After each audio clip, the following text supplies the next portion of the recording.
Olá, olá, bom dia. Eu acho que tá dando algum problema aqui na live. Eu tentei começar antes, não consegui. Olá, olá Mariana, tudo bem? Ai, agora sim. Eu acho que não tava avisando pra ninguém. Bom dia, tudo bem? Bom dia, pessoal. Agora o pessoal tá entrando. Eu acho que eu tava falando sozinha antes, o vídeo caiu sozinho. Bom dia pra todos. Queria que vocês me dessem um feedback. Vocês estão me ouvindo? Estão me vendo direitinho? Obrigada, bom dia, paz e felicidade a você também. Tá todo mundo me ouvindo? Beleza, beleza. Dá só um minutinho mais pro pessoal entrar, pro pessoal poder participar. Beleza, tá todo mundo ouvindo, né? Essa semana eu fiz um post falando de gerenciamento emocional e, e teve uma repercussão muito grande, muita gente me escrevendo, né? E teve gente que falou, poxa, fala mais sobre isso. Quem me acompanha aqui há mais tempo sabe que eu falo muito sobre gerenciamento emocional. Bom dia, bom dia. Eu escrevo muito sobre isso, né? Porque eu acho que é a base, é uma das bases, né? Pra gente conseguir mudar o nosso estilo parental, né? Mudar a forma de a gente educar os nossos filhos. A gente precisa de gerenciamento emocional para poder educar com respeito. Eu já fiz live sobre isso aqui no meu perfil. Eu já fui convidada para outros perfis para fazer live sobre isso também. Então, quem me acompanha há mais tempo já me ouviu falar sobre isso. Mas tem muita gente nova, então eu resolvi falar, né? Na verdade, como a nossa falta de educação emocional impacta, né, na relação que a gente estabelece com os nossos filhos. Mas para falar disso, eu quero dar um passinho atrás. Olá, olá. O pessoal está cumprimentando. Queria dar um passinho atrás de falar um pouquinho de gerenciamento emocional, tá? E não só dos efeitos dessa falta de educação emocional. É importante a gente saber, isso vocês já me ouviram falar várias vezes, né, que o gerenciamento emocional parte do adulto, né? Eu não tenho como exigir de uma criança que ela se autorregule sozinha. Ela não tem capacidade para isso. Chegou visita aqui. Tudo bem, não tem problema. Eu não tenho como exigir da criança que ela se autorregule sozinha. A criança não tem recursos para se autorregular sozinha. Dependendo da idade, então, muito menos. Então, a autorregulação da criança vai partir do autocontrole do adulto. O adulto precisa aprender a se controlar para poder espelhar esse comportamento para a criança. Ela precisa de um espelho, ela precisa de uma ideia do que é se autocontrolar, se autorregular, para poder fazer igual. Na verdade, ela vai copiar esse comportamento, né? Então, a criança que está no momento de explosão emocional, ela só precisa de um espelho de tranquilidade, né? Isso quer dizer que ela vai se acalmar na hora? Não, ela não vai se acalmar na hora.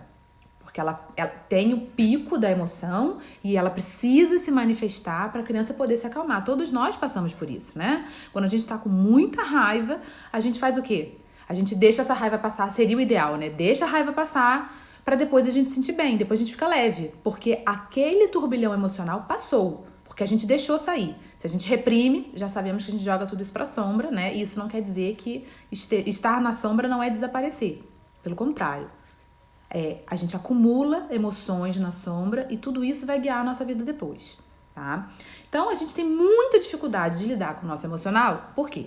Primeiro que a gente não aprendeu sobre educação emocional. Nós somos de uma geração que, apesar de não ter sido educada dentro do autoritarismo exacerbado, né, da época dos nossos pais, da época dos nossos avós, a gente vem, né, pessoal da década de 80, ainda 90, ainda foi educado dentro de um padrão autoritário. Um padrão de criança não tem voz, criança não tem vez, engole o choro, sentir raiva é feio, sentir ciúmes é feio, meninos não choram. Enfim, tudo isso são noções, ideias que vão sendo introjetadas na nossa cabeça e a gente entende o quê? Que, caramba, sentir qualquer coisa que saia que incomode os outros é inadequado. Eu não deveria estar sentindo nada disso. Eu não deveria estar sentindo nada disso. Então, por que eu tô sentindo isso? Eu devo ter algum problema, né? Então, a gente aprendeu a sentir as coisas e escondê-las, porque tudo isso gerava um desconforto nos adultos que estavam no nosso entorno, né? E além do que, a gente entendia que estava errado sentir aquilo. A gente não deveria estar sentindo nada daquilo, né? Então, a gente foi muito reprimido nas nossas emoções. A gente não aprendeu a conhecer as emoções, não nomear as emoções pra gente. Então, a gente é adulto e às vezes a gente não sabe se a gente tá frustrado, se tá com raiva, se tá com ira, né? Se tá frustrado por alguma coisa que aconteceu, a gente não sabe simplesmente identificar exatamente o que a gente está sentindo. É um mal-estar que a gente sente e a gente não sabe nem o que fazer com aquilo muitas vezes. Por isso, né, quando sai descontrolado, muitas vezes sai contra quem não tem que sair. E não deveria sair contra ninguém, né? Porque ninguém é responsável pelo que a gente sente. Quem é responsável somos nós. Sou eu que tô sentindo a raiva, não é meu filho que gerou a raiva em mim. Eu que tô sentindo a raiva. Essa raiva é minha, tá dentro de mim. Alguma coisa aconteceu que serviu de gatilho pra ela sair, mas essa raiva tá dentro de mim, porque se eu tivesse tranquila, se eu não tivesse raiva guardada, ela não sairia. Nossos filhos não são os responsáveis pela nossa raiva, não, tá? Reprimindo emoções, o que a gente faz? Gera muitas feridas, né? Então, na nossa infância, ao ter que engolir muito choro, a sentir raiva e não poder falar nada, quantas vezes a gente não foi castigado e não teve nem chance de se defender, porque era calado, quarto, não tem que falar, e a gente muitas vezes precisava se defender, a gente se sentiu injustiçado e teve que engolir aquilo. Então essas coisas, não ser acompanhado emocionalmente na hora de um turbilhão emocional, na hora de uma frustração na infância, isso gera muitas feridas, tá? Já falei em algumas lives aqui também, escrevo muito sobre isso, não é necessário uma infância traumática para a gente ter feridas, tá? Basta que o que a gente necessitava, a gente não tenha recebido. Existe uma distância entre o que eu precisava e o que eu recebi, tá? E um dos grandes motivos de causa de ferida é justamente eu ter experiências ruins, hostis, e não ter esse acompanhamento emocional. Se eu tenho as experiências, mas tenho um devido acompanhamento emocional, isso provavelmente não vão gerar feridas aí, tá? Então, a gente tem muitas feridas, e essas feridas, né, eu falo muito aqui de criança interior ferida, essas feridas são as que me guiam nessa hora, principalmente na hora que eu tô interagindo com os meus filhos. Os nossos filhos, né, nos conectam o tempo inteiro com memórias da nossa infância, nos conectam com vazios emocionais. Muitos momentos, situações em que a gente está com eles, né, até mesmo dando ordens, faz isso, faz aquilo, e as crianças não obedecem, não deveriam obedecer, eu vou falar mais sobre isso, mas não atendem o que a gente quer, a gente se conecta com as vezes que a gente teve que se submeter às ordens dos adultos da nossa época.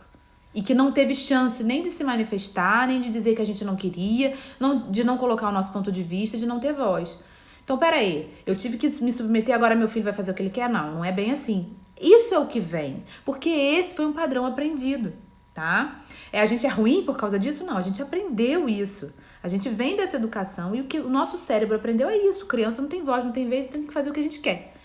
E aí, na hora que não fazem, a gente vem com aquela raiva guardada de décadas atrás e explode com a criança. Qual é o tema da live? Como a nossa falta de educação emocional impacta na relação com os nossos filhos, tá? Então, as nossas feridas, enquanto a gente não olhar para a nossa infância, não entender o que aconteceu lá atrás, né? Não curar vazios, preenchê-los com o nosso amor. Ninguém vai fazer isso por nós hoje em dia, tá? Nós somos adultos, autorresponsáveis e nós é que precisamos curar essas feridas. Dar voz para aquela criança que não teve voz lá atrás, somos nós que vamos dar voz para ela. Porque enquanto ela não tiver voz, ela vai se manifestar com os nossos filhos. Vão ser duas crianças brigando. Minha criança interior e o meu filho. Ou seja, ninguém está racionalizando aí, tá? E é importante, nesse processo de nos auto-observarmos, né, enquanto a gente está interagindo com os nossos filhos, a gente começar a conhecer os nossos gatilhos. A gente consegue perceber quando a gente está começando a ficar com raiva. E se eu estou começando a ficar com raiva e eu não sei o que fazer com essa raiva, eu posso sair de perto, né?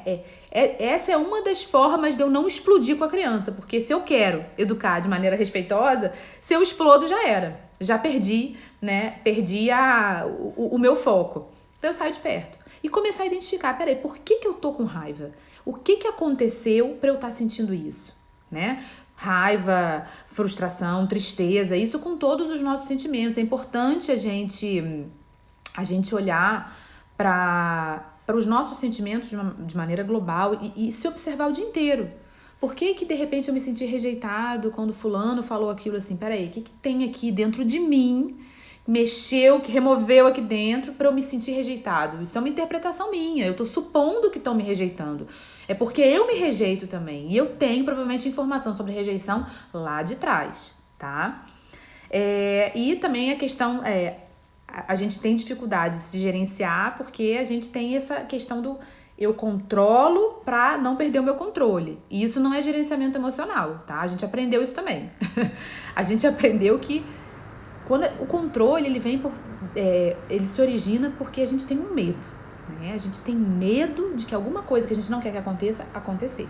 E aí a gente começa a controlar o outro. E aí, pra eu não perder o meu controle, eu controlo meu filho. Faz isso, faz aquilo, aí vem um monte de ordens, né? Um monte de imposições. E o que a gente gera, na verdade, ou a criança realmente vai se submeter a isso, ou então ela vai resistir e vai criar mais conflito por conta disso, tá? Controlar o outro não é ter gerenciamento emocional. Eu vou parar um pouquinho porque tem gente me escrevendo e eu não tô conseguindo acompanhar. Peraí, só pra ver se aqui no início tem alguma coisa. Como eu tô fazendo live sozinha, eu consigo ler um pouco que vocês estão escrevendo. Minha filha não quer acolhimento, nem quer que fique do lado, quer ficar chorando dentro do guarda-roupa, não sei o que faço. Cada um vai ter uma maneira de manifestar o que tá sentindo, tá? E a gente não tem que julgar isso. Não é nosso papel ficar julgando como os nossos filhos vão manifestar o que eles estão sentindo. Se ela tá triste, tá chateada e quer chorar, deixa chorar. Você pode se colocar... O ideal é que você se coloque à disposição dela. Fala, olha, filha, eu tô aqui, você não quer que a mamãe fique dentro do armário com você, porque eu também não caibo, mas eu tô aqui fora. Se você precisar, a mamãe tá aqui fora, tô do teu lado, né? Eu vou falar isso mais pra frente, mas esse acompanhamento emocional da criança é a gente estar disponível pra ela. Porque o que acontece? A criança tem um comportamento desafiador pra gente e isso irrita tanta gente que muitas vezes, a gente já ouviu isso, a gente sofreu isso e a gente já ouviu muitos profissionais falarem disso. Ignora a criança, porque assim ela...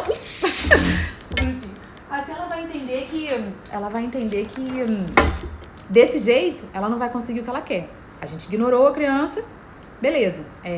Ela vai perceber rapidinho que sendo ignorada ela não consegue, então ela vai parar de ter esse comportamento. O que é eu parar de ter esse comportamento? Ela reprimiu o que ela tá sentindo. Ela percebeu que ninguém deu bola pros sentimentos dela, então ela começa a não manifestar daquela maneira. Essa hostilidade que a gente oferece pra criança é o que gera feridas. Mas quando eu me coloco à disposição, é o tempo da criança sentir aquilo, chorar o que tem que chorar, e provavelmente ela vai buscar a gente, porque ela quer acolhimento. Quem é que não quer acolhimento numa hora de frustração, que tá se sentindo mal, né?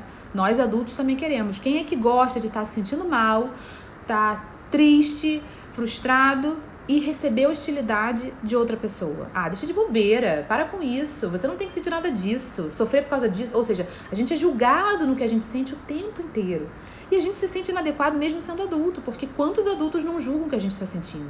A gente fala, caramba, eu não devia estar sentindo isso, que burra, que tonta que eu sou, não devia estar me manifestando. E não é assim. Sentimentos não têm moralidade. A gente tem que deixá-los sair, tá? A gente não sabe muitas vezes porque não consegue nem entender. Isso aí. Deixa eu só ver se tem mais algum comentário. Dani, você estuda constelação familiar para falar sobre criança interior? Olha, eu tenho vários livros aqui do Bert Hellinger. Ordens do Amor, enfim... Ordens da Ajuda, tem vários aqui. Eu não estudo profundamente, não, tá? Mas eu falo de criança interior dentro da psicologia, né? Da questão da sombra, tá? De Jung. Eu falo muito de criança interior baseada nisso, não nas constelações, tá? Deixa eu ver se tem mais. Daniela fala um pouco sobre o nosso controle e a teimosia. Tá, vou falar. Peraí. Então... Voltando, porque eu tava falando, eu perco aqui, eu tenho um roteiro aqui pra seguir. Nós adultos, e vocês já me ouviram falar muitas vezes sobre isso, nós adultos temos recursos cerebrais para nos autocontrolarmos, tá? Nós temos. Nós temos o córtex pré-frontal formado já, que é a parte do cérebro responsável pela racionalização, né? Entender o que eu tô sentindo e tal, enfim. A criança pequena, uma criança de 2 aninhos, ela não tem nem o sistema límbico totalmente formado e não tem o córtex pré-frontal. Ela tem o cérebro reptiliano, né? O cérebro primitivo. É o que a gente compartilha com os répteis mesmo, um jacarezinho. Então, o que é? Ela sente mal, o primeiro ímpeto dela é se defender, é se proteger, é instinto de sobrevivência, tá? Se a gente se conecta com medo, a gente se conecta com esse cérebro também, que tá aqui na base. Então, o que a gente tenta fazer? A gente tenta se defender, tenta correr, enfim, tenta se proteger para poder sobreviver, né? Há um perigo iminente que esteja aí. A criança com raiva, ela tá conectada com o cérebro reptiliano. E ela precisa manifestar aquilo para ela poder se acalmar depois. Então, se eu sei que eu posso me controlar e que meu filho não pode, e eu quero oferecer uma educação respeitosa, eu vou ter que partir do princípio que eu vou ter que realmente aprender a me educar, vou ter que me reeducar emocionalmente, tá? E vou ter que treinar. Porque se eu tô acostumada, cada vez que meu filho faz uma coisa que eu não gosto, eu explodo com ele, assim, eu tomo consciência de que esse é um padrão que eu sei, é o que eu sei fazer, porque eu aprendi isso, mas eu também posso escolher com o meu cérebro racional fazer diferente, tá? Então eu posso ir treinando. Se eu sinto que eu vou sair do controle, eu saio de perto, eu converso mas não é sair de perto, é isso que eu tava falando, não é hostilizar a criança, é ignorar a criança. Olha, a mamãe não tá se sentindo bem, eu tô começando a ficar um pouco nervosa com essa situação, não tô sabendo gerenciar o que eu sinto. Então eu vou sair um pouquinho pra eu poder me acalmar, tá? Quando eu me sentir melhor, eu volto e a gente conversa. E aos poucos, a gente vai conseguindo ter empatia com a criança também. A gente vai empatizando, entendendo que o que ela tá sentindo é legítimo, né? Tudo que eu sinto, que meu filho sente, que qualquer um sente, é legítimo. Não tem moralidade, nenhum sentimento. Então, se ele tá com muita raiva porque algum brinquedinho dele quebrou, ou porque o irmão tomou da mão o brinquedo que ele tava brincando, tá? Isso tudo é legítimo. Se ele tem ciúmes porque eu tô cuidando mais do irmão do que dele, é legítimo. Não tem essa de que ciúme é feio, sabe? Que não se sente ciúmes de irmão, que irmão é o melhor amigo do mundo. Não, isso são crenças. O que a criança está sentindo é super legítimo e a gente tem que estar ali para acompanhar ela. Se a gente quer trabalhar gerenciamento emocional com a criança. Porque o nosso gerenciamento emocional é uma inspiração para eles. Eles vão aprender do que a gente faz. Eles têm neurônios espelho que estão ali o tempo inteiro aprendendo, tá? A partir de qual idade a criança já consegue se acalmar como nós adultos? Que adultos, né? Depende dos adultos que realmente se acalmam. Quantos adultos, né, estão aí e não conseguem se gerenciar até hoje? Explodem, né? Com qualquer coisa. Às vezes o filho não tá fazendo nada demais e a gente tá gritando, né? Quem nunca? Eu sou uma. Essa questão de controlar o outro para não me descontrolar é um padrão muito, muito enraizado em mim. Eu tenho muita dificuldade de sair dele. Porque quando eu sinto que a coisa vai sair do meu controle, da hora que eu quero, que eu tenho que chegar no lugar e tal, eu começo a dar um monte de ordem. E o que eu gero dentro de casa? Os meus filhos ficam super resistentes. Eu não consigo colaboração dessa forma. Né?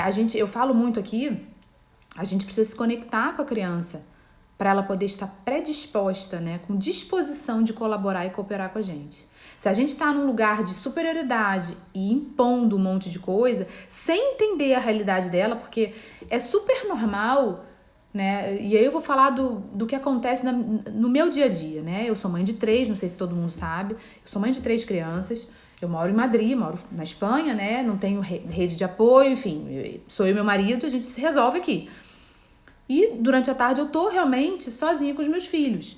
E eu tenho um monte de coisa, um protocolo a seguir, né? Porque eles precisam, na hora de dormir, estar de banho tomado, jantar, tem que ter dever feito. Mas espera aí, eles passam o dia todo na escola, porque as escolas aqui vão até de tarde. Eles não vão ter tempo para brincar? Essa era a grande dificuldade minha, porque como eu fui uma criança que não tinha tempo para brincar, porque eu tinha 500 atividades depois da escola, horário integral, eu não tinha tempo para brincar livre. Durante a semana. Não tinha mesmo. Então eu negligenciei isso durante muito tempo. Eu falava, não. Primeiro as obrigações, depois brinca. Só que brincar é a atividade mais importante de qualquer criança. Esse é o momento de conexão dela com ela própria, com a sua essência, com criar, com desenvolver inteligência, sabe? E quando eu comecei a perceber que eu estava atrapalhando esse processo deles, eu tive que começar a me policiar. Porque senão vira um general dentro de casa. E é um saco isso pra eles. Né? Então, a última coisa que eles querem é chegar em casa e fazer dever de casa. Pô, eles estavam na escola. Eles querem se desconectar completamente da escola nesse momento. Eu não conseguia fazer ninguém sentar a bunda pra fazer o dever. Eu gerava conflito o tempo inteiro. Então eu falei, cara, eu vou deixar um tempo eles brincarem. Vou combinar com eles alguma coisa. Nem sempre os combinados saem, tá, gente? Não adianta. Nem sempre eles estão com toda... Porque imagina, você tá lá vendo um filme maravilhoso e vem alguém que começa a pedir uma coisa pra você. É a mesma coisa. Eles estão brincando, para a brincadeira e tomar banho. Né? Nem sempre vai funcionar. A criança precisa estar conectada demais com a gente para estar com essa predisposição de ajudar, de colaborar. Então, a gente faz combinado, beleza, tá, a partir de tal hora eu aviso, vocês vão tomar banho, normalmente não querem tomar banho, né, então tem que tirar sorteio, a gente tem que ficar se reinventando, criando um monte de coisas, recursos, né, a gente tem um repertório bem pequeno, né, de coisas lúdicas para poder envolver a criança. Outro dia, ninguém quer entrar no banho, o que eu faço? Vou sortear, eu vou escrever um nomezinho no papelzinho, pra quem sair, na ordem que sair, vai tomando banho. Aí virou brincadeira, aquele nervoso de, caramba, será que eu vou ser o primeiro, sabe? Eu falei, cara, olha isso, as crianças se divertem com qualquer coisa. E aí só aquele medo de eu tirar o papelzinho, aí, ai, fui eu o primeiro, ai, tá bom, eu vou. E aí funcionou uns 2, 3 dias, não fiz mais, depois eles foram seguindo uma ordem. Enfim, peraí. Não sei se o pessoal tá me escrevendo aqui, eu tô perdendo aqui. Nós somos os responsáveis por olhar para esses gatilhos nossos e nos autocontrolarmos, tá? É nosso papel, não é da criança. Eu não posso exigir da criança um comportamento que nem eu consigo ter. Então alguém falou assim, mas com que idade começa a se controlar como a gente? Olha, só pra você ter uma ideia, o córtex pré-frontal, ele só termina o desenvolvimento dele quando a gente tem 23, 25 anos. Adultos, a gente nessa fase, a gente até terminou a faculdade, né? Olha isso, a gente escolhe a nossa profissão sem ter o nosso racional totalmente desenvolvido. Quanto mais autocontrolados nós formos, mais rápido as crianças vão saber se gerenciar. Quanto mais empáticos e acolhedores nós formos, mais rápido as crianças vão aprender a se autocontrolar, entendeu?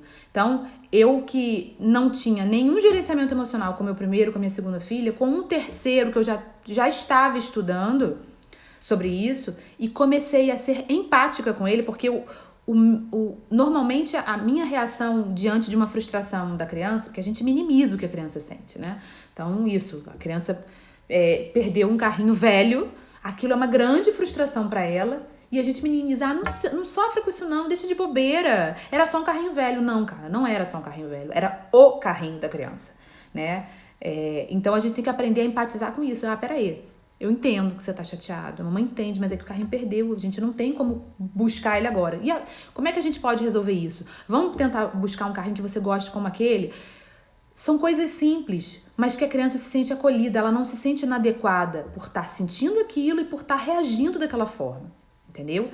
E a partir desse momento, ela começa a ter recursos próprios para entender, ela vai se frustrar, mas ela vai desenvolver resiliência, que é essa superação à frustração. Ela vai conseguir passar a página e continuar. Mas isso é treino, gente. A gente vem de um padrão repressor de décadas. A gente não pode ter a ilusão de que a gente vai conseguir fazer isso da noite pro dia. Não é assim. Não é assim, tá? Vai demorar. Mas pode demorar mais ou menos dependendo da nossa disponibilidade em querer mudar também. Só depende da gente querer fazer diferente e da gente começar a mudar o nosso padrão de conduta. Não adianta só eu ter consciência, tá? Eu preciso de consciência e preciso mudar padrões de conduta. Para eu ir treinando, o nosso cérebro tem plasticidade. Então ele pode aprender coisas novas. Ele pode reaprender um padrão.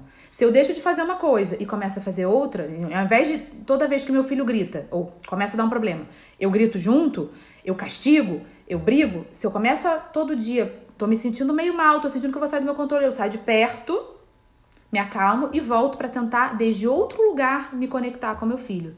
Isso eu vou aprender, vai virar um hábito. E aí eu vou saber fazer isso sempre, entendeu? E vou ensinar isso pra criança. Se eu começo a gritar, a criança entende que, caramba, quando tem esse conflito, ela grita, eu grito, eu fico mais... Quem é que se acalma com grito? Ninguém. Grito gera distanciamento, grito gera medo. Eu assusto a criança quando eu grito. Se a criança normalmente, ela não parou o comportamento dela porque ela entendeu que aquele comportamento não era adequado. Ela parou porque ela ficou assustada com a gente, com o grito que a gente deu, tá? Peraí, tem gente escrevendo aqui. Olha, às vezes vem o gatilho e explodo. Não consigo controlar, saio de perto do meu filho. Gente, a gente vai explodir muitas vezes, tá? A gente vai explodir muitas vezes. E a gente tem que ter compaixão também por essa nossa dificuldade. A gente vai errar, a gente vai se descontrolar, Mas até no post dessa semana, né, eu falei que a gente deve acolher essa nossa dificuldade. A gente deve acolher essa ideia de que, cara, eu não sei me gerenciar, eu estou aprendendo. Então, quem aprende vai errar muito ainda. Mas eu também, se eu quero mudar, eu vou ter que começar a mudar padrão de conduta, para eu reaprender o modelo, tá? Então, como a gente estava falando, o adulto é o adulto que deve acompanhar a criança, né? Não é a criança que deve adaptar a sua conduta para atender as necessidades do adulto. Naquele momento, todos nós, tá? Todos nós.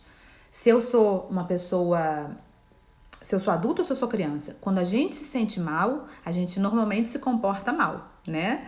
A gente pode ter reações emocionais desproporcionais, a gente grita, a gente pode dar uma resposta atravessada para uma pessoa, um adulto também, ou para o nosso marido, ou para nossa esposa, ou para o nosso chefe, ou para um companheiro de trabalho, porque a gente está se sentindo mal. Quando a gente está se sentindo bem, a gente normalmente não age dessa forma. Então, ter esse entendimento de que tem uma necessidade minha que não está sendo atendida e por isso eu estou me sentindo mal e por isso eu estou me comportando mal, beleza. Só que a criança é igual. A criança também passa por isso, tá? Ela não se comporta mal porque ela tá afim de desafiar a gente, porque ela quer conseguir as coisas no grito, porque ela quer conseguir as coisas forçando a barra, né? Isso é uma crença que a gente carrega, de que a criança tá com uma birra é porque ela tá querendo medir força com a gente. Não. A gente normalmente não para olhar o que tá por trás desse comportamento. O comportamento é só uma guia pra gente, uma bússola. Caramba, peraí, eu tô no shopping, abarrotado de gente, eu tô andando há 3 horas, a criança tá cansada, tá com fome, tá com sono. E aí, claro, ela pede uma coisa. Eu quero um sorvete, eu quero um brinquedo. Aí começam a vir os pedidos deslocados, né? Porque o que ela quer é descansar e a gente não tá conseguindo ver essa necessidade dela. E claro, o sorvete não, o brinquedo não, o sei lá o que não. Pronto, pá, explode. Ela já não sabe mais... Por mais que a gente desse o sorvete não ia atender a necessidade dela. Ela precisa descansar. Só que ter essa empatia nessas horas é super importante, né? Pra poder acolher... Só que num shopping ainda é pior, porque ainda tem a pressão social, né? O pessoal que tá em volta tá olhando, tá todo mundo te julgando, você se sente julgada, porque você se julga também. Cara, não devia estar acontecendo isso, meu filho não podia estar tendo esse comportamento, todo mundo vai me olhar como uma mãe ruim, como uma mãe que não sabe educar, e aí a nossa tendência é reprimir mais, né? Segurar a criança pelo braço, com força, machucar ela quando ela tá precisando de carinho, afeto, né? A gente se distancia da necessidade do nosso filho. A gente se distancia do que ele precisa e se conecta com a necessidade de um estranho. Uma pessoa que eu nem conheço, mas por eu me sentir julgada, né? Porque eu me julgo no fim das contas, eu só me sinto julgada porque eu me julgo, tá? Por eu me sentir julgada, eu acabo reprimindo as necessidades do meu filho. Nessas horas, né, do gerenciamento, é importante a gente se colocar na altura da criança. A gente tá com uma postura corporal aberta, né, para abraçar, para acolher, se ela quiser. Não tem nada de mal se ela não quiser. Tem muita criança, como alguém falou aí em cima, minha filha gosta de se trancar no armário e gosta de ficar sozinha. Tudo bem, é legítimo, né? Tem gente, quando às vezes a gente não quer chorar e não quer ninguém abraçando a gente. Eu quero chorar sozinha, sabe? Eu quero ir pro meu quarto, não quero que ninguém bata na porta. E tá tudo bem, é a forma que eu encontrei de me autorregular, é a forma que eu encontrei de deixar aquela emoção vir, se manifestar, porque toda emoção tem um pico, né? E esse pico que é a parte tem mais energia, né? Da raiva, da tristeza, da fúria, aquilo vai e daqui a pouco aquilo se acalma. A gente não fica lá preso no pico da emoção. Aquilo se manifesta e aquele turbilhão sai e a gente se sente mais leve, porque a gente deixou sair. Se a gente não deixa sair, o que a gente faz? Joga pra sombra. Jogar pra sombra é acumular emoções na sombra. É não ver o que tá ali e que eu preciso olhar. Chega uma hora que eu adoeço. Eu até fiz um post, acho que foi ontem ou anteontem, sobre isso, né? Chega uma hora que eu adoeço. Né? Quanta gente aí não tem que... De tanto reprimir, né? O que gostaria de falar, não se coloca, não sabe se posicionar, toda hora tá com dor de garganta. Né? O corpo só tá mostrando, aquilo é um sintoma pra mostrar, cara, tem coisa aí que você não tá olhando, que você não tá deixando sair. Olha, porque eu não sou um problema, eu só tô te mostrando, tô dando um alarme aqui pra você ver que você não tá respeitando o seu corpo, as suas necessidades, não tá se olhando, tá? Então, nessas horas de conflito em casa, um padrão bem comum é a gente começar a rotular a criança, né? Falar que ela é chata, que ela é chorona, que ela é difícil, caramba, você não ajuda nunca. E isso é muito comum, a gente não faz por mal, mas é uma forma da gente pressionar a criança para ela mudar o comportamento. É tipo uma manipulação, entendeu? Ela é manipulada. A gente fala uma coisa ruim que ela, olha, você é difícil, nunca me ajuda, e aí, de repente, ela se sente mal e tenta mudar o comportamento. Só que isso que eu tô nomeando pra ela não é a realidade, né? Eu não tô nomeando a frustração dela, eu não tô nomeando a tristeza que ela tá sentindo, né? Eu não tô nomeando a solidão com a qual ela tá vivenciando aquele momento. E aí ela leva isso pra vida adulta. E ela legitima esse tratamento que ela recebeu. Ela fala, não, eu era muito difícil. Eu apanhava porque eu era muito difícil. Quem foi que falou isso? Mamãe, papai, poder do discurso materno, né? E paterno também. A criança, a gente depois vai reproduzir tudo que a gente ouviu lá atrás. Só que a gente, muita gente fala assim, eu não lembro do que aconteceu na minha infância. Não lembro mesmo. A falta de lembrança é um grande indício de que pode ter havido desamparo. Porque ninguém parou para nomear o que estava acontecendo na sua vida. Né? Nomearam só a sua chatice, que era uma chatice pro adulto. Nomearam que você chorava muito. Mas por que você chorava muito? Né? O que fazia você chorar muito? Alguém nomeou isso? Essa sua tristeza? Essa necessidade não atendida? Não. Aí você não sabe o que é, tá? Como eu já tinha falado, o abandono emocional é o que mais gera feridas, né? É eu deixar a criança, é eu hostilizar a criança, ignorar a criança e, deixa ela sofrer aí sozinha. Eu não tenho nada a ver com isso, ela que se acalme sozinha. Isso gera muitas feridas, porque a criança se sente só. E o que acontece? Nesse momento, a mensagem de amor incondicional não chega. O que é amar incondicionalmente? Eu amo você como você é. Eu aceito você exatamente como você é. Mas, se você não se comporta da maneira que eu quero, eu te hostilizo. Cadê a mensagem de amor incondicional, que é o que a criança mais necessita nessa hora? O acolhimento vem daí. Tipo, filho...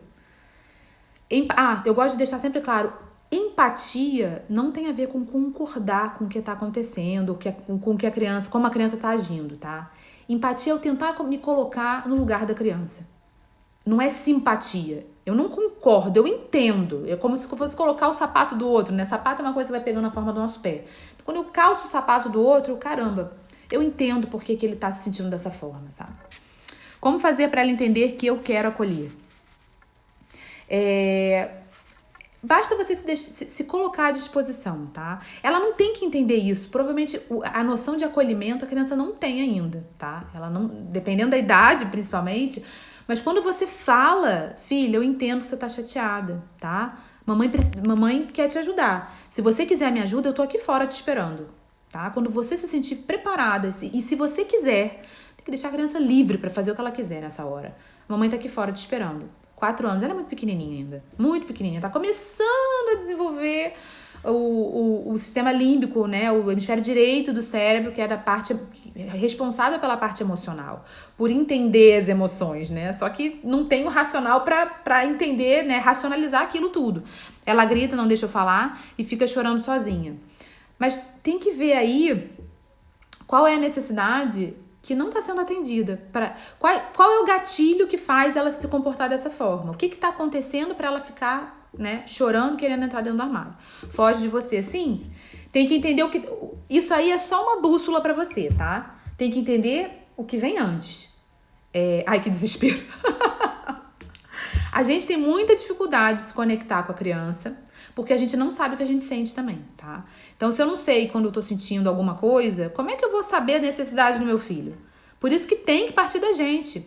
Esse é um trabalho prévio na gente, para depois a gente poder ensinar para os nossos filhos. É óbvio que vou fazer ao mesmo tempo, né? Porque se eu tô aprendendo gerenciamento emocional, eu tô ensinando para o meu filho a se autorregular, a se autocontrolar e mais. Eu vou nomeando o que eu sinto. Muitas vezes eu tô irritadíssima dentro de casa, porque eu sei que tem uma necessidade minha de, por exemplo, de ordem, de silêncio, sabe? Qualquer necessidade, gente, qualquer necessidade é legítima, tá? Qualquer. Não tem uma necessidade que tenha que se sobrepor a outra porque ela é mais importante, não. Tem a necessidade do meu filho de brincar, de fazer barulho, a necessidade motriz dele e a minha de silêncio. Eu, às vezes, preciso de silêncio para conseguir raciocinar. Qual é a necessidade mais importante? Nenhuma. Como é que a gente faz para poder equilibrar isso? Conversando. Olha, filho, eu entendo a sua necessidade de brincar, de bagunçar tudo, de fazer barulho. Isso é normal, isso é saudável, tá? Você é criança, tem que fazer isso mesmo. Só que a mamãe...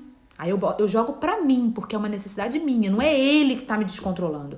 A mamãe precisa hoje de mais tranquilidade, porque eu tô um pouquinho preocupada com questões minhas, tá? De trabalho, com o papai, o que quer que seja. Porque eu discuti com a vovó no telefone, enfim, o que for. Então eu estou precisando de um pouquinho de tranquilidade. Você pode me ajudar com isso? E aí tem que ver, né? Qual vai ser o nível de conexão que eu vou estar com a criança, que eu vou ter estabelecido com a criança pra ela estar. Porque às vezes é uma criança muito pequena. Não dá pra falar isso pra uma criança de 2 anos. Uma criança de 2 anos não vai entender, gente. Não vai entender. Peraí. A criança simplesmente não vai entender o que eu tô falando, tá? Isso é demais pra ela. É muita racionalização pra uma criança de 2 anos entender. Mas se é uma criança de 5, de 6, ela já entende. E eu posso falar, posso então encostar um pouquinho a sua porta? Quando você terminar, você ajuda, né? Cata as coisas e tal, porque a mamãe tá... Enfim, eu joguei pra mim. Eu não falei que, ai, você me tira do sério, eu tô sempre nervosa porque você não me ajuda, pronto. Se eu nomeio isso, é isso que ela vai levar pra frente, tá? Quando a criança está com 12 e ela me afronta e se acha no direito de fazer o que quer, você teria que me explicar mais essa situação. É difícil eu resolver uma questão assim, até porque não tem certo ou errado, né? Mas sem mais entender, né, quais são os outros fatores da situação. Né? Qual é o direito que ela acha que tem de fazer o que quer, depende do que é. Criança precisa de limite, claro. Se você falar, não, ela quer fumar o dia inteiro. Não, com 12 anos não vai fumar e acabou, né? Tipo, mas não é fumar e acabou. Vamos explicar por que não se deve fumar, né? Falar a questão de saúde e tal. Tem uma coisa, gente, que a gente acha que a gente vai falar uma vez, 2 ou 10 e a criança ou o adolescente vão entender, né? Não vão entender. E quando entra na adolescência, ainda vai querer...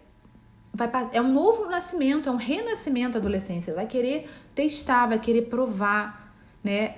Experimentar coisas novas. Ainda tem influência dos amigos, porque é uma fase que o adolescente começa a se desconectar muito de casa, começa a contestar, questionar padrões de casa e começa a se conectar com o grupinho dele, né? E aí tudo depende se o grupinho é uma boa influência ou não, enfim... Tudo na base da conversa, não na base do medo, porque a gente costuma ir na base do medo. Você vai virar um Zé Ninguém, você vai se jogar nas drogas e sei lá o quê.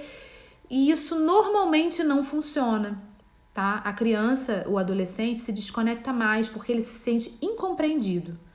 Tem que ter...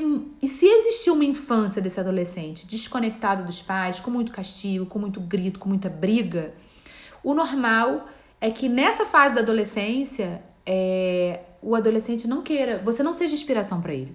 Então você vai ter que refazer esse vínculo ou fazê-lo, né, pela primeira vez. Você vai ter que se conectar de outra forma, desde outro lugar com seu filho, com base no respeito, no afeto, no acolhimento, ouvindo, né? A gente tem um problema seríssimo com a falta de escuta. A gente não sabe escutar, porque também muitos de nós não fomos escutados lá atrás, não tínhamos voz para colocar o nosso ponto de vista. Então, simplesmente pra gente escutar, a gente não tem paciência. É não e acabou. Isso não funciona, a gente sabe que não funciona. E hoje a gente vê o efeito disso tudo. Peraí que tem gente escrevendo muito aqui. Como lidar com a criança hiperativa de 10 anos que bate boca com adulto e não tem noção de hierarquia.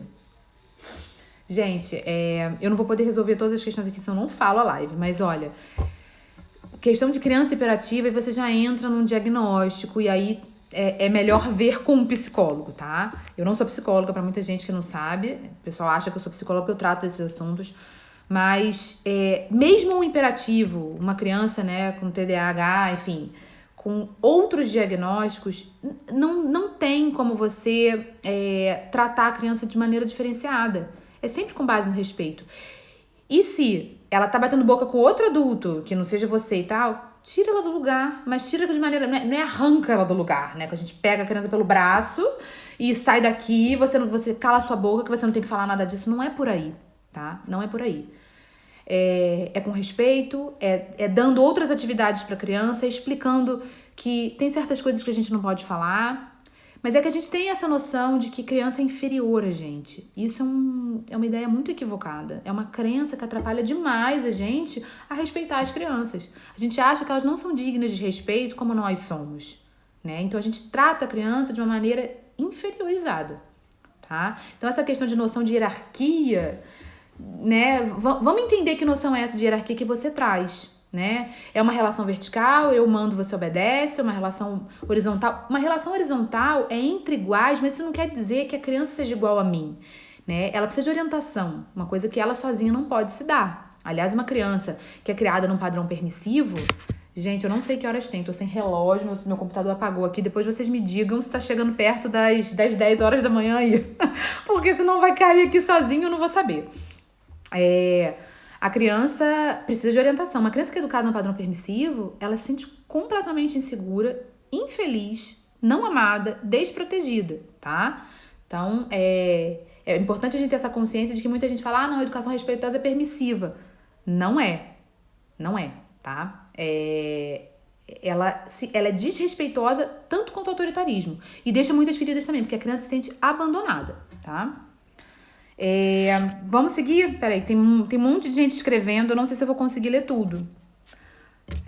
8h45 aqui em Nova York. Não, me dá o horário do Brasil. Então faltam 15 minutos, deve ser, para as 10 do Brasil, né? Deve ser isso. Porque meu computador apagou, eu deixei ele sem bateria, ele tava aqui com o horário aqui aparecendo pra mim. Vamos lá. Então, o que é importante a gente fazer? Na hora que a criança tá manifestando um mal-estar, 9h45, beleza, vocês vão me avisando, porque eu vou perder completamente a noção de tempo aqui. O que a gente precisa fazer? Num momento de descontrole emocional, você fica confusa com o horário de verão. O meu horário de verão vai sair esse fim de semana, então eu já estou confusa, entendeu? É importante a gente deixar ela manifestar, tá? A repressão emocional vem justamente daí, da gente não dar espaço para a criança manifestar o que ela sente. Então, a criança precisa manifestar o que ela sente. E nós precisamos manifestar o que a gente sente, tá, gente? É legítimo, é importante, é necessário, porque o que eu jogo pra sombra depois vem igual um tsunami em cima de mim e de quem tá à minha volta, tá? O que tá na sombra não desaparece, se acumula, tá? A criança não se sente amada incondicionalmente quando eu começo a dizer que ela não deveria estar sentindo nada daquilo, né? Porque eu simplesmente não tô dando acolhimento, tô dizendo que aquilo é inadequado ela sentir. E tem uma coisa, a criança começa a se desconectar de quem ela é, das suas necessidades, né? Se eu não deixo ela manifestar o que ela tá sentindo e digo que aquilo me incomoda demais, né? A criança começa a adaptar o seu comportamento para poder ser amada. Ela busca, todos nós buscamos amor, né, e significância o tempo inteiro. Então, para não deixar, ela já percebeu que aquilo incomoda e que a mensagem de amor incondicional não chega nessas horas, então ela se desconecta das necessidades dela, se adapta, se adequa para poder atender às nossas necessidades. E o que a gente planta com isso? Um terreno fértil de abuso emocional. A criança vive em abuso emocional quando ela está desconectada de quem ela é, desconectada do que ela precisa, ela não manifesta mais o que ela precisa e busca esse amor, né, esse reconhecimento, essa aprovação o tempo inteiro dos pais. Ela está submetida às necessidades dos pais. Isso é abuso emocional, ou seja, a criança está na etapa de receber, mas ela passa a ser sustento emocional dos pais. Não, para os meus pais não perderem o controle, eu não manifesto mais o que eu preciso. Isso é repressão emocional e isso é abuso emocional, tá? Então, eu vou correr um pouco, tá? Porque eu tinha um monte de coisa pra falar. Nessa semana, quando eu escrevi esse post, eu botei 6 pontos, né, que são importantes para o nosso gerenciamento emocional, né? O primeiro eu já falei, que é a questão da gente acolher as nossas dificuldades, que a gente vai errar muito ainda, muito mesmo, mas temos que ter consciência também de que ter só consciência não funciona, a gente vai ter que mudar isso. Tem que mudar o padrão de conduta para o nosso cérebro reaprender um novo padrão, tá? nos auto-observarmos o tempo inteiro, porque quando a gente se observa nas situações que nos incomodam e o que quer que elas gerem dentro da gente, a gente vai saber um pouquinho mais de nós, da nossa história, da nossa infância, de como a gente foi tratado, porque os nossos filhos vão nos conectar o tempo inteiro com esses vazios, com essas memórias emocionais, tá? É importante a gente escolher um ponto, né? Se a gente é um pai autoritário que quer educar com respeito, mas não consegue, né? Então a gente fala, não, eu quero, a gente castiga, a gente grita, a gente ameaça, a gente recompensa, né? A criança faz o que eu quero, presentinho. Muito bem, assim você me deixa muito feliz, isso é recompensa, gente. E a criança vai o tempo inteiro buscar essa aprovação externa e cresce um adulto que busca aprovação externa. Enquanto alguém não aplaudir, ele não se sente bem, ele não sabe, ele não tem critério para saber se o que ele fez tá bom ou não, tá? Escolhe um ponto, eu quero deixar de gritar, eu quero deixar de castigar, eu quero deixar do que quer que seja. Vou deixar de castigar. E cada dia que você conseguir não castigar, quando o seu filho tiver um comportamento que você castigaria, celebra isso, né? A gente tem que ter compaixão pelas nossas dificuldades também. A gente tem que aceitar que a gente é falível e vulnerável. Beleza, cara, não castiguei. Tentei falar com respeito e tal. Isso vai ser um trabalho de formiguinha, gente. É trabalhoso demais, tá? Mas, a longo prazo, é a educação que funciona, tá? Sabendo que nós somos o adulto da relação, tá? Nós temos recursos para nos autocontrolarmos e a criança não tem, dependendo da idade, né? E também, dependendo da idade, ela pode ter 10 anos. Mas se a vida toda, dos 10 anos dela, ela só viu um pai ou uma mãe descontrolados na frente dela, ela continua sem ter recursos. Ela não tem exemplos, não tem modelos para seguir, tá? A gente não pode criar expectativas com relação a certos comportamentos das crianças, né? Nós somos a bússola de autocontrole e autorregulação. Não adianta eu exigir do meu filho que ele se controle imediatamente diante de uma frustração quando eu não faço isso, né? Que eu tenho dificuldade para me autorregular, me autocontrolar também. E um ponto, né? Oh, que lindo, essa página é meu sustento. Obrigada, querida. Obrigada, Geisa. Um ponto que eu falo demais, eu bato muito nessa tecla, eu escrevo sobre isso porque para mim foi libertador, tá? Cuide-se. Pratique autocuidado. Nutra-se emocionalmente, busque coisas que façam bem pra você, tá? Busque coisas que realmente te conectem com quem você é. Que às vezes a gente não sabe nem quem a gente é, né? A gente tem essa dificuldade, a gente se desconectou tanto do nosso eu que a gente não sabe quem a gente é. 9h50, ai meu Deus, tá bom. Vai me avisando, vai me avisando. A gente não sabe quem a gente é, a gente não sabe o que a gente gosta. Sabe? Eu, há pouco tempo eu compartilhei com vocês, né, que eu fiz balé a minha vida toda, né? Aliás, o balé foi uma coisa que a minha mãe queria que eu fizesse muito, eu não gostava e tal, e depois de 4 anos fazendo obrigada, eu entrei numa escola de dança que eu me apaixonei pelo balé, e aí fiquei mais 12 anos, né? Eu fiz 16 anos de balé na minha vida. E amei a partir de aí, eu fiz até os 20 anos, amava o balé. Só que eu sempre ouvi, né, que eu era muito frágil, que eu era muito delicada. Então, quando eu tive que sair do balé, na época do vestibular, eu saí, fiquei fazendo algumas aulas soltas, enfim, mas não pra dançar no final do ano.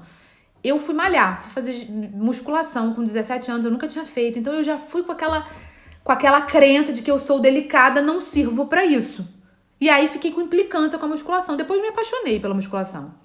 Enfim, cresci, né, terminei faculdade e tal, sempre tive essa vontade de voltar pro balé, não conseguia. E aí, começou a ter um monte de crossfit aí na vida e tal, eu olhava pra aquela coisa bruta, a gente ouve isso, é bruto, sei lá o que, isso aí deve machucar as pessoas e tal. Resolvi entrar em agosto. Me machuquei no primeiro dia. Me machuquei. Eu passei dos meus limites, não soube respeitar os meus limites. E me machuquei e falei o quê? O que veio? Não, isso não serve pra mim, e sei lá o quê, eu sou delicada, eu sou frágil, sei lá o quê. E meu marido olhou, Daniela, pelo amor de Deus, para com isso, é uma crença super limitante, sabe? Para com isso, vamos, né? Vamos desconstruir isso, porque você tem que ir dentro do seu limite, você não tem que pegar o meu peso, tem que pegar o peso que você aguenta e tal.